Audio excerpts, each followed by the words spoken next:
Very very good evening to all of you. कैसे हैं आप सभी लोग? सभी का अभिनंदन, सभी का स्वागत है आपके अपने और एकमात्र ऑनलाइन प्लेटफॉर्म और चैनल का नाम दोस्तों आपको अच्छी प्रकार से बताया है। क्या है आप समझ सकते हैं, मूल मंत्र सक्सेस। दोस्तों मूल मंत्र सक्सेस वह प्लेटफॉर्म है जो आपके लिए तैयार किया गया है और इसका एक उद्देश्य है आपको शिक्षक बनाना। तो सभी लोग जितने लोग हैं सभी से अनुरोध है, सभी मेरे भाई और बहनों से अनुरोध है कि इस चैनल को ज़्यादा से ज़्यादा प्यार दें, इसको ज़्यादा से ज़्यादा शेयर करें, क्योंकि यहाँ पर आपको न केवल पॉलिटिकल साइंस बल्कि इतिहास भी आपको पूरा दिया जाएगा और साथ साथ यहाँ पर इंग्लिश टीजीटी का भी बैच आपको पूरा निःशुल्क दिया जा रहा है। तो भाई इसको ज़्यादा से ज़्यादा आप लोग शेयर करें, सब्सक्राइब करें और अपने तैयारी को एकदम से अंजाम दें। तो दोस्तों यहाँ पर हम लोग बात करेंगे आज, क्या बात करना है आज दाते एलिगिरी के बारे में। ये वास्तव में दाते एलिगिरी साहब हैं, ये इतगिरी लिखा हुआ है, यहाँ पर एलिगिरी है। दाते एलिगिरी एलगिरी या फिर दाते एलिगिरी भी, कई बार इसको एलगिरा भी बोलते हैं, कभी कभी दाते एलगिरी बोलते हैं, कभी कभी एलिगिरा भी बोलते हैं। क्या बोलते हैं दोस्तों? एलिगिरा भी बोलते हैं। तो दाते एलिगिरा भी याद रखिएगा, चाहे दाते एलगिरी आए या फिर दाते एलिगिरा आए, बात एक ही है। अब इनका टाइम पीरियड दोस्तों पहले एक बार जानते हैं। तो अगर हम टाइम पीरियड की बात करें तो वास्तव में इनका टाइम पीरियड दोस्तों कहाँ पर जाएगा, 1265 से लेकर के और 1321 तक जाएगा। अब बात हम कहते हैं कि भाई दाते कौन थे, दाते का जन्म कहाँ पर हुआ था, और दूसरी बात यह है कि दाते की विशेषता क्या थी। तो दोस्तों सबसे बड़ी बात यह है कि दाते जो है वो 17वीं शताब्दी के आरंभ का प्रसिद्ध इतालवी विचारक था। पहली बात तो यह है कि कहाँ का रहने वाला था, तो याद रखिए कहाँ का रहने वाला था, इटली का रहने वाला था। कहाँ का दोस्तों? वास्तव में ये जो दाते हैं ये वास्तव में इटली का रहने वाला था, यानी इटली में इसका जन्म हुआ था। किस समय का था? तो आप कहेंगे सर ये वास्तव में 17वीं शताब्दी का, 17वीं शताब्दी, हालांकि 17वीं शताब्दी यहाँ पर लिखा हुआ था दोस्तों, लेकिन ये गड़बड़ है, 17वीं नहीं होगा, ये वास्तव में 14वीं शताब्दी, क्योंकि जब 1265 और 1321 दिया है तो इसका मतलब वो 14वीं शताब्दी हो जाएगा, ना कि जो है क्या बोलते हैं, ना कि वो जो है 17वीं शताब्दी। तो इसको हम 14वीं शताब्दी कहते हैं। ये थोड़ी सी यहाँ पर गलत दिया है, ठीक है, 17वीं नहीं है पर 14वीं की बात करते हैं। तो दाते एलिगिरा जो है दोस्तों वो 14वीं शताब्दी के आरंभ का प्रसिद्ध इतालवी विचारक था। सबसे बड़ी बात यह है कि साहित्य जगत में इसकी ख्याति डिवाइन कॉमेडी के कारण है। क्या? Divine comedy. और डिवाइन कॉमेडी की बात करें तो वास्तव में ये क्या है, 1304 में लिखी गई है। आप देखिए, आप कहेंगे सर 14वीं शताब्दी कैसे? 14वीं शताब्दी दोस्तों इसलिए है, 14वीं शताब्दी इसलिए यहाँ पर दिया है क्योंकि वास्तव में 1265 में इनका जन्म होता है और 1265 जो होता है वो वास्तव में 13वीं शताब्दी में आता है और जो 1321 है वो 14वीं शताब्दी में आता है। ठीक है, जैसे इस समय वर्तमान में क्या चल रहा है, इस समय आपका चल रहा है जो है 2024 चल रहा है। तो 2024 मतलब अगर हम बात करें यहाँ पर जो चल रहा है 2024 जो भी डेट है तो वो अभी 24 चल रहा है ना यहाँ पर, तो वो 24वीं शताब्दी नहीं चल रही बल्कि 25वीं जा रही है, क्योंकि उसके बाद 25 आपका पूरा हो जाएगा तो 25वीं शताब्दी में आता है। फिर उसमें 25 में आते आते 26वीं आ जाएगी। तो उसी प्रकार से यहाँ पर क्या था, वो 14वीं शताब्दी था आपका। तो ये 14वीं शताब्दी का एक प्रसिद्ध विचारक था, इसको आप ध्यान रखिएगा। और अगर मैं बात करूं यहाँ पर तो इसकी प्रसिद्ध किताब का नाम क्या था दोस्तों? तो इसको जो ख्याति मिली, इसको जो प्रसिद्धि मिलती है वो इसकी किताब से मिलती है जिसका नाम क्या है, डिवाइन कॉमेडी। और कब लिखी गई थी? 1304 में लिखी गई थी, याद रखिएगा इसको, ठीक है, इसलिए लिखा था दोस्तों। जो दाते का राजनीतिक दर्शन है, दाते एलिगिरा का जो राजनीतिक दर्शन है दोस्तों वो किसमें दिया गया है? तो आप कहेंगे सर इनका जो राजनीतिक दर्शन है ये इनकी किताब द मोनार्किया में, इनकी किताब का नाम क्या है, द मोनार्किया। और द मोनार्किया में इनका राजनीतिक दर्शन या राजनीतिक सिद्धांत दिया है और इसको द मोनार्किया को हम क्या बोलते हैं हिंदी में, इसको राजतंत्र कहा जाता है। अगर दोस्तों मैं बात करूं दाते के बारे में कि दाते की क्या सिद्धांत क्या है, दाते का विचार क्या है, तो आप ध्यान रखिएगा चूंकि इस समय जो 14वीं शताब्दी चल रहा है दोस्तों, ये डेफिनेटली यहाँ पर क्या है, ये ऐसा समय है जहां पर जो है धर्म और जहां पर चर्च और राज्य के बीच में क्या चल रहा है, जहां पर चर्च और राज्य के बीच में विवाद चल रहा है। तो चर्च और राज्य के बीच में क्या चल रहा है भाई, विवाद चल रहा है और सत्ता की मारामारी चल रही है। चर्च अपने आधिपत्य को स्थापित करना चाह रहा है और राज्य अपने आधिपत्य को स्थापित करना चाहता है। तो ये जो दाते एलिगिरा साहब है, पहले हुआ तो चर्च और राज्य की सत्ता को क्या मानते हैं, स्वायत्त मानते हैं। स्वायत्त का मतलब यहाँ पर यह है कि चर्च का अपना अलग कार्य होता है और राज्य का अपना अलग कार्य होता है, ठीक है। परंतु बाद में वह कहता है कि सम्राट को राज्य के प्रति वैसा व्यवहार करना चाहिए जैसा कोई ज्येष्ठ पुत्र पिता के प्रति करता है, क्योंकि आध्यात्मिक जगत लौकिक जगत से अंतोग्रत और श्रेष्ठ है। अब देखिए सबसे बड़ी क्या हो रही है, क्या बोल रहे हैं यहाँ पर ध्यान है, यहाँ पर क्या बोलते हैं, कह रहा है कि भाई क्या बोलता है कि सम्राट को राज्य के प्रति वैसा व्यवहार करना चाहिए जैसा कोई ज्येष्ठ पुत्र पिता के प्रति करता है, क्योंकि आध्यात्मिक जगत लौकिक। अब एक बार जरा ध्यान रखिएगा, यहाँ पर क्वेश्चन क्या बोला है, यहाँ पर राज्य सम्राट को राज्य के प्रति नहीं दोस्तों, बल्कि सम्राट को चर्च के प्रति यहाँ पर होना चाहिए। क्योंकि दो सबसे बड़ी बात है, आप ये बताओ कि भाई जैसे हमने कहा सम्राट की बात करना है, यहाँ पर राज्य और चर्च के बीच है ना, तो पहले क्या करता है, पहले तो डेफिनेटली वहां पर चर्च और राज्य की सत्ता को स्वायत्त मानता है, लेकिन बाद में यहाँ पर क्या हो जाएगा, उसने कहा सम्राट को चर्च के प्रति, नॉट राज्य के प्रति, क्या चर्च के प्रति दोस्तों, क्योंकि चर्च आपका यहाँ पर दिया है चर्च, भाई राज्य जो सम्राट है उसका तो राज्य ही है, यहाँ पर चर्च की बात कर रहा है, तो कह रहा है भाई सम्राट को चर्च के प्रति वैसा करना चाहिए जैसा कोई ज्येष्ठ पुत्र पिता के प्रति करता है, अर्थात जिस प्रकार से पुत्र के लिए पिता श्रेष्ठ होता है, उसी प्रकार से राजा के लिए राज्य के लिए क्या श्रेष्ठ होता है, धर्म और चर्च श्रेष्ठ होता है। तो कहीं ना कहीं ये भी जो श्रीमान है ताते एलिगिरा साहब, ये भी स्टार्टिंग में तो वास्तव में जो है दोनों को स्वायत्त मानते हैं, अलग अलग मानते हैं, लेकिन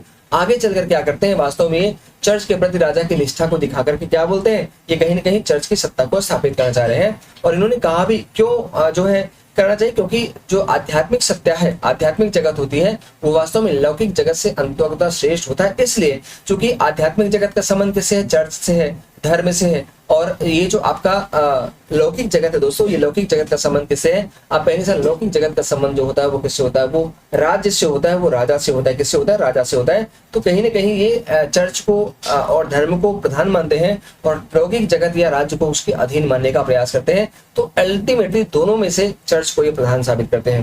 दोस्तों याद रखिएगा, यहाँ पर थोड़ा सा आगे हम देखते हैं, ये जो दाते विश्वजनीन दाते हैं वो क्या बोलते हैं, वो दोस्तों उन्होंने विश्वजनीन सम्राट की धारणा, क्या उन्होंने विश्वजनीन सम्राट की धारणा देते हुए कहा कि विश्वजनीन सम्राट सब राष्ट्रों से ऊपर होता है। अब देखो विश्वजनीन सम्राट का मतलब होता है, सबसे बड़ी बात राष्ट्र तो बहुत सारे हैं, लेकिन विश्वजनीन का मतलब होता है जो विश्व में जाना जाने वाला हो, जो विश्व मतलब जो विश्व का सम्राट हो, उसकी बात कर रहा है कि जो विश्व का सम्राट होता है, जो विश्वजनीन सम्राट होता है, वो सभी राष्ट्रों से ऊपर होगा। वह तभी शांति व्यवस्था कायम करेगा जब स्वयं सच्चरित्र हो तथा काम लिप्सा और क्षेत्रीय विस्तार की अभिलाषा से भरे हो। मतलब इन्होंने कहा, क्या बोला, उन्होंने कहा कि भाई राजा का काम सिर्फ क्षेत्रीय विस्तार करना नहीं है, राजा का विस्तार सिर्फ युद्ध लड़ाई लड़ना नहीं है, राजा का विस्तार, राजा का काम सिर्फ काम लिप्सा नहीं है, केवल भोग और विलासिता में डूबना नहीं है, बल्कि वो सच्चरित्र होना चाहिए, वो शांति व्यवस्था को कायम रख सकता है अगर वो सच्चरित्र होगा। और ऐसा राज जो राजा होगा वो विश्वजनीन होता है, और ऐसा राजा जो होता है वो सर्वोच्च सभी सम्राट राष्ट्रों में क्या होता है, श्रेष्ठ होता है। आप इस बात को ध्यान रखिएगा, ठीक है। अब दोस्तों यहाँ पर हम लोग आगे बढ़े, आगे देखते हैं कुछ और भी बातें यहाँ पर देख लेते हैं क्या बोलता है, चलो देखिए। अब यहाँ पर हमारा आएगा एक मोस्ट इंपॉर्टेंट, ये तो आपका दाते एलिगिरा साहब है। अब हमारा आएगा मार्सेलियो ऑफ पेडुआ, कभी कभी इसको मार्सेलियो डी पेडुआ भी बोलते हैं, तो मार्सेलियो ऑफ पेडुआ या मार्सेलियो डी पेडुआ, कुछ भी पूछे आप ध्यान रखिएगा। दोस्तों मूल नाम इनका क्या था, मूल नाम वास्तव में इनका था क्या, मार्सिलियस इनका मूल नाम था। अगर मैं बात करूं कि इनका जन्म कब हुआ था मार्सिलियस का, तो आप कहेंगे सर इनका जन्म 1270 या 1275 ईस्वी में होता है। देखिए यहाँ पर थोड़ा सा कंफ्यूजन है, कुछ लोग कुछ किताबों में इसका जन्म जो बर्थ डेट है वो 1270 ईस्वी माना गया है, और कुछ किताब जो है इसके बारे में 1275 ईस्वी में इसका जन्म स्थान मानते, मतलब डेट ऑफ बर्थ मानते हैं। तो आपको यहाँ पर ध्यान देना है कि 1270 से या 1275 के आसपास इनका जन्म जो होता है, और कहाँ पर होता है, कहेंगे सर इनका जन्म पेडुआ नगर में होता है, जो कि इटली में थे। आप देखिए दाते एलिगिरा जो है वो भी इटली के थे, और कहीं ना कहीं ये भी इटली के थे। तो वास्तव में ये जो आपका है ना, ये वास्तव में पेडुआ नगर इटली के हैं। अब एक बात जरा देखो, कह रहा है कि इसका कृति क्या है, बहुत पूछा जाता है। कृति जो है इसकी डिफेंसर पेसिस है। अब ये कृति पूछी गई है, याद रखिएगा दोस्तों, ये जो कृति है ये आपके टीजीटी पीजीटी और एलटी में आ चुकी है। क्या क्वेश्चन आया है, डिफेंसर पेसिस किसकी किताब है, अब आंसर वो वास्तव में किसकी है, आप कहेंगे मार्सेलियो ऑफ पेडुआ की है या मार्सेलियो डी पेडुआ का है। और डिफेंसर पेसिस का मतलब क्या होता है दोस्तों, आप कहेंगे सर इसका मतलब होता है शांति रक्षक। क्या होता है इसका मतलब, शांति रक्षक होता है, ठीक। अब अगर मैं बात करूं कि मार्सेलियो जो है वास्तव में अपनी किताब किसको समर्पित किए हैं, तो ये भी बहुत इंपॉर्टेंट है दोस्तों, ये एग्जाम के पॉइंट ऑफ व्यू से बहुत इंपॉर्टेंट है कि जो मार्सेलियो है, आप जानते हैं मार्सेलियो ये मध्यकाल का ऐसा राइटर है जिसने वास्तव में चर्च की सत्ता को दबाने का प्रयास किया है, उसने पोप की सत्ता को छोड़ने का प्रयास किया है, उसको चुनौती देने का प्रयास किया, और हमेशा राज और सम्राट की सत्ता को स्वीकार करने का प्रयास किया है। तो इसलिए मार्सेलियो अपनी इस कृति को 1324 ईस्वी में किसको सौंपा है दोस्तों, लुई ऑफ बावेरिया को समर्पित किया है। अब आप कहेंगे सर लुई ऑफ बावेरिया क्या है, तो वास्तव में ये आपका राजा है। क्या है दोस्तों, राजा है, आप ध्यान रखिए वो आपका राजा है, ठीक है, जो पोप के खिलाफ संघर्ष करता है। और वास्तव में मार्सेलियो जो है पोप के खिलाफ संघर्ष में इस लुई ऑफ बावेरिया का समर्थन करता है, और उसी के नाम, उसी के लिए ये अपनी किताब जो है ये डिफेंसर पेसिस जो है उसको समर्पित करता है। तो इस नाम को जरूर याद रखिएगा, लुई ऑफ बावेरिया को समर्पित करके लिखा था। दोस्तों अब यहाँ पर देखिए हमने जो आपको बताया वही दिया है कि वास्तव में मार्सिलियो चर्च की तुलना में राज्य का वर्चस्व स्थापित करता है। क्या वास्तव में मार्सिलियो चर्च की तुलना में राज्य का वर्चस्व स्थापित करने का प्रयास करता है, मतलब वो चर्च की सत्ता को प्रधान नहीं मानता बल्कि वो वास्तव में राज्य की सत्ता को प्रधान मानता है, और इसलिए वास्तव में उसने आधुनिक राज्य की संकल्पना को बढ़ावा दिया। आप एक बात ध्यान रखिएगा, वास्तव में अगर मैं पूछूं कि भाई स्टेट या राज्य शब्द का पहली बार प्रयोग किसने किया है, तो आप आंसर मैकियावेली करता है। कौन करता है? मैकियावेली, क्योंकि मैकियावेली की जो किताब का नाम था वो दोस्तों क्या था? वो प्रिंस था। क्या? द प्रिंस मैकियावेली की प्रसिद्ध किताब है। और वास्तव में मैकियावेली की ने अपनी किताब में वास्तव में स्टेटो शब्द का या स्टेट शब्द का पहली बार प्रयोग किया था। तो स्टेट का मतलब क्या होता है? राज्य। क्वेश्चन पूछ लेता है कई बार कि राज्य शब्द का पहली बार उल्लेख किया, स्टेटो शब्द का, स्टेट शब्द का पहली बार प्रयोग कौन करता है? तो आप आंसर राज्य शब्द का जन्मदाता जो है वो वास्तव मैकियावेली है। लेकिन आधुनिक राज्य की संकल्पना को बढ़ावा किसने दिया था दोस्तों?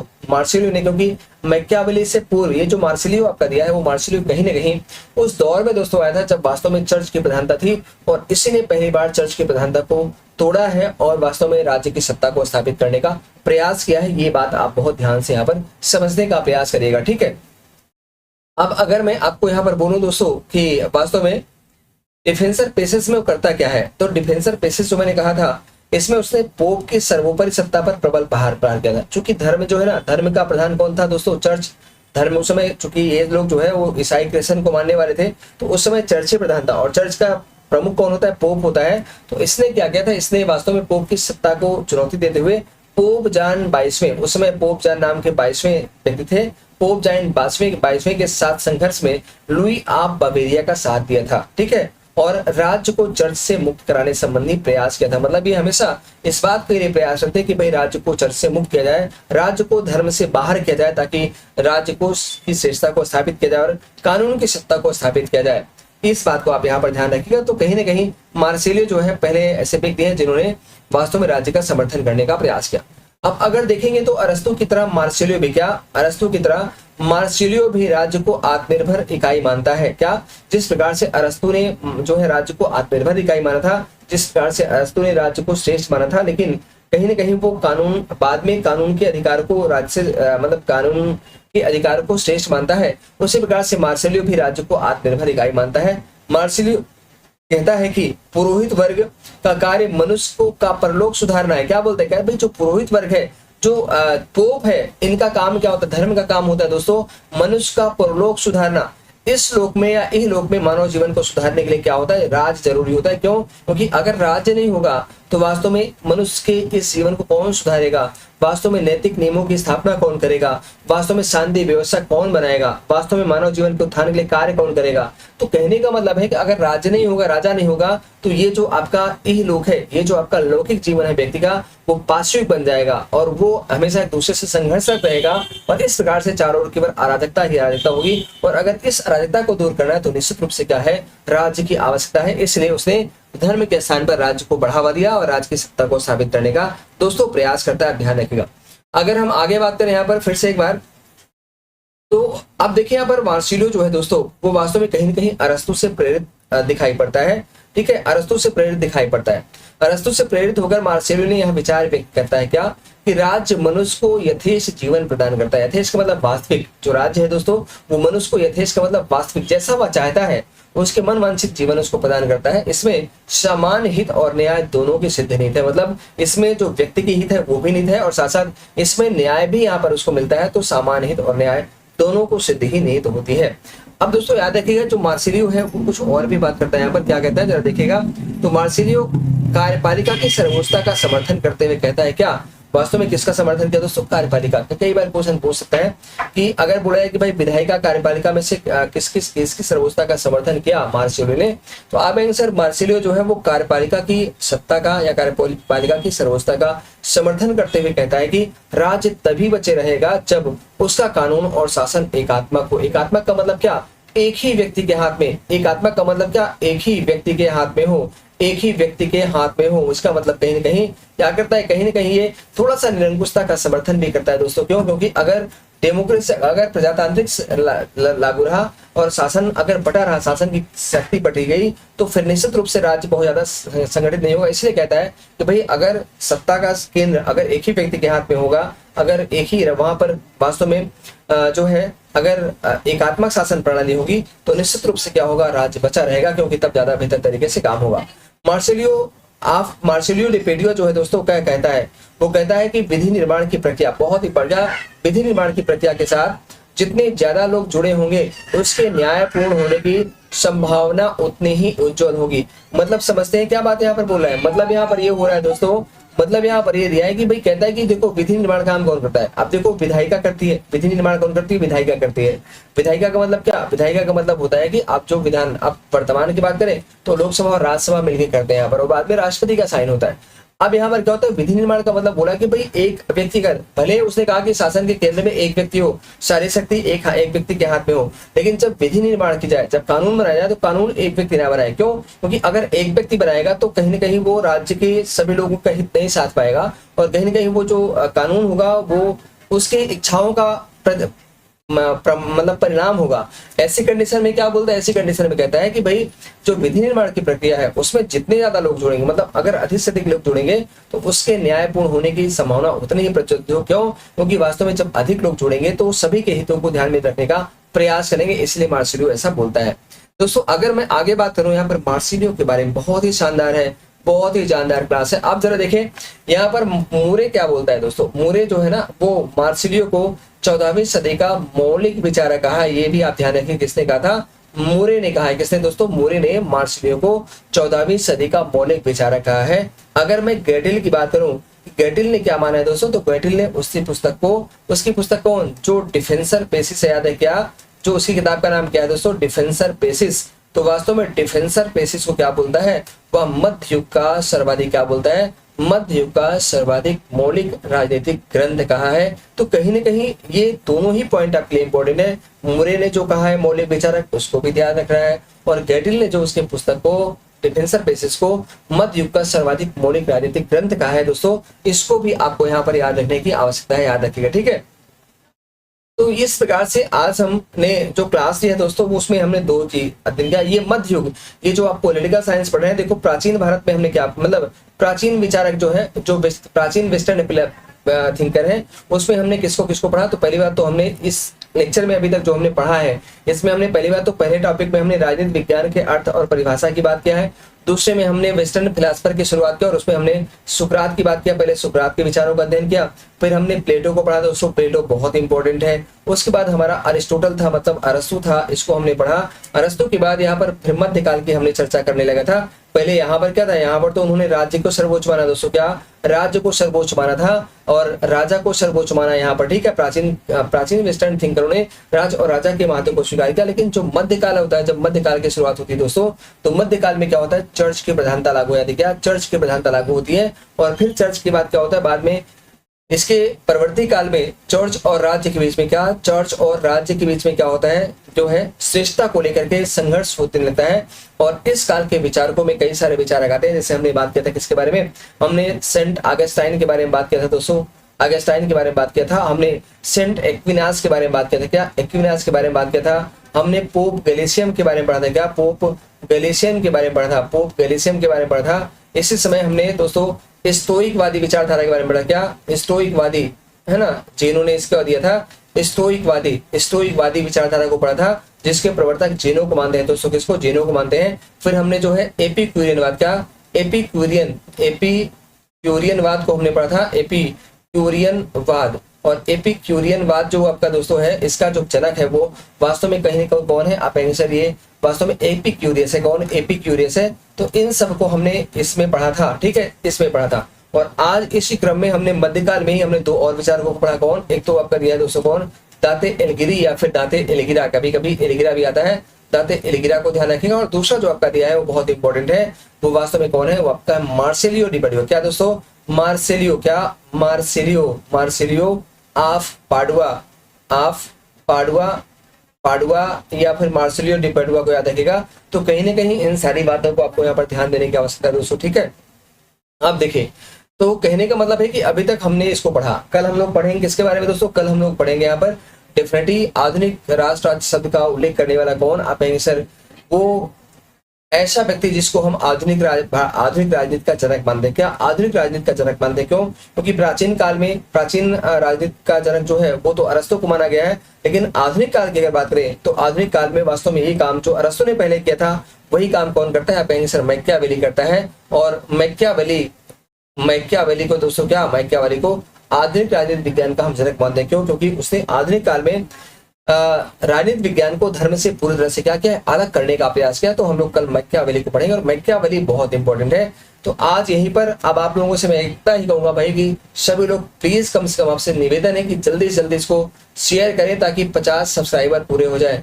दोस्तों याद रखिएगा, मैं इसको करवाने के लिए मैं लोगों के पास शेयर कर सकता हूँ और 50 सब्सक्राइबर हो सकता है, लेकिन मैं कैसे चाहता हूँ कि मैं किसी को शेयर न करूँ बल्कि आप खुद इसको शेयर करें और आप शेयर करने के बाद इसको खुद सब्सक्राइब करवाएं तो ज्यादा बेहतर आएगा। आप खुद करें और सब्सक्राइब करवाएं, साथ साथ इस बेल को भी प्रेस करिएगा दोस्तों, क्या बेल को भी प्रेस कर लीजिएगा ताकि हमारी हर नोटिफिकेशन सबसे पहले आपको मिलने लगे।